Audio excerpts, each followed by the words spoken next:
Une mission que nous avons entreprise il y a déjà plusieurs décennies est sur le point de se réaliser. Pousser le F-150 à des niveaux supérieurs de performance et de capacité, mais en leur associant une efficacité inédite grâce à la diminution du poids.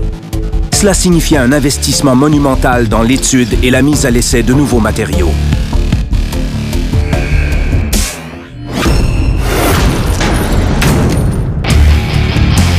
Les résultats sont indiscutables. La diminution du poids se traduit par une capacité et une efficacité plus grandes. On a envisagé plusieurs scénarios différents et l'aluminium était clairement le meilleur matériau pour alléger le véhicule.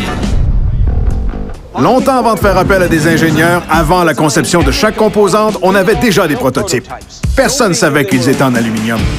En 2009, Ford a mis sur la route 3 camions F-150 avec carrosserie en aluminium pour un essai à l'aveugle. C'est cet essai qui nous a convaincus. On s'est dit, voilà la bonne formule. C'est ça.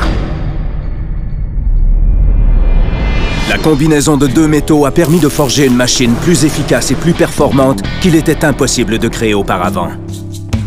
Ces deux métaux sont les éléments idéaux à utiliser pour le camion. Le cadre, l'épine dorsale du camion, est en acier, avec une cabine, un train avant et un plateau en aluminium. Les chercheurs nous ont dit que les alliages d'aluminium pouvaient aller, mais qu'il fallait faire mieux. L'aluminium est presque jamais utilisé sous sa forme pure. Il est toujours combiné à quelque chose et c'est ce qui le rend résistant. La formule de l'aluminium du F-150 est dérivée d'alliages de calibre militaire. Les alliages qu'on utilise sont conçus pour l'industrie automobile et sont très résistants tout en permettant de façonner les formes complexes dont on a besoin pour le F-150. Voici de l'aluminium de type militaire, traité à la chaleur et trempé d'une manière qui lui donne une bien plus grande résistance qu'un alliage typique. L'aluminium est mélangé avec des éléments tels que le magnésium et le silicium. Nous sommes les cuisiniers. Nous mélangeons tous les ingrédients, les faisons fondre, les chauffons pendant le temps nécessaire, puis les coulons. Ce bloc est réchauffé, puis roulé dans un mouvement de va-et-vient. Éventuellement, il deviendra une grosse bobine d'aluminium. Pour le métal en feuille, la durabilité est la grande priorité. La base en acier que l'on trouve en dessous est aussi très spécialisée. Il y a plus d'acier haute résistance ici que dans les cadres existants. Nous avons mis au point un procédé de profilage à la fine pointe de la technologie. Ce cadre était au départ une feuille de métal que nous avons roulée en caisson, ce qui nous a permis d'enlever du poids. Les nouveaux matériaux sont soumis à des procédés qui sont eux aussi à la fine pointe de la technologie. Nous avons mis au point des technologies permettant de marier deux métaux. Nous revêtons par électrolyse toutes les pièces avant même qu'elles soient mises en contact les unes avec les autres. Donc les deux métaux sont jumelés et il y a deux barrières de revêtement électrolytique Qui scellent tous les joints afin que l'eau ne puisse pas pénétrer. Ces nouvelles techniques rendent les camions plus robustes. Avec le rivetage, on se retrouve avec une cabine et un camion plus rigide.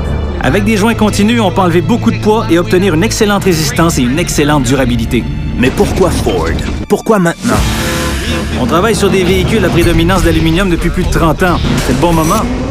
Il y a de la demande du côté client, les bonnes technologies pour créer les alliages dont on a besoin, pour former et joindre les éléments et fabriquer le véhicule. Diminuer le poids est la bonne chose à faire. L'efficacité sera améliorée.